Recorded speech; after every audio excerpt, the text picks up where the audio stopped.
படிக்கிற காலத்துல பெண்கள்கிட்ட அடிவெண்ணா தான் நீங்கள் அவங்க வெளிநாட்டுல நிக்கிறாங்க. எங்களுடைய இளங்குமரன் நீங்க பில் எழுதினதுக்காண்டி நீங்கள் வீடு வீடா போய் நாய பிடிங்க கொண்டு சொல்லி பில் எழுதினதுக்காண்டி நீங்கள் உங்களுடைய சரிதானே ஒன்றை விளங்கிக் கொள்ளுங்க.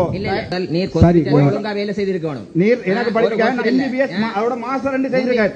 நான் சொல்றேன் உம்மா மாதிரி கொடி கட்டி நான் இந்தியா வரையில நீங்கள் பெண்களோட சேர்ட்ட விட்டதுக்காண்டி படிக்கிற காலத்துல பெண்கள்கிட்ட அடிவெண்ணா தான் நீங்கள் அவங்க வெளிநாட்டுல நிக்கிறாங்க. எங்களுடைய இளங்குமரன் எம்பி என்றது ஆக்சிடென்ட்டுக்கு பிறகு கார்ல மனநோய் நான் இந்த இடத்துல நான் சொல்லக்கூடாத ஒரு வைத்தியரா ஆனா நான் சொல்றேன் ஆக்சிடென்ட்டுக்கு பிறகு இலங்கையின் சனத்தொகை 2,25,000 என்று சொன்னவர் தான் எங்களுடைய இலங்கை 2 கோடி 20 லட்சம் தெரியும். 2 கோடி 20 அதுல வீடியோ வந்து கொண்டு என்னென்றால் தனிப்பட்ட ரீதியா நானும் கவலைப்பட்டு சொல்லுங்க. நான் கேட்கிறேன் ஐயா நீங்கள் ஒரு பாராளுமன்ற அமைச்சர் நான் கேட்கிறது பிரச்சனை தான். நான் மக்களுடைய பிரச்சனையை கதை கேட்கல.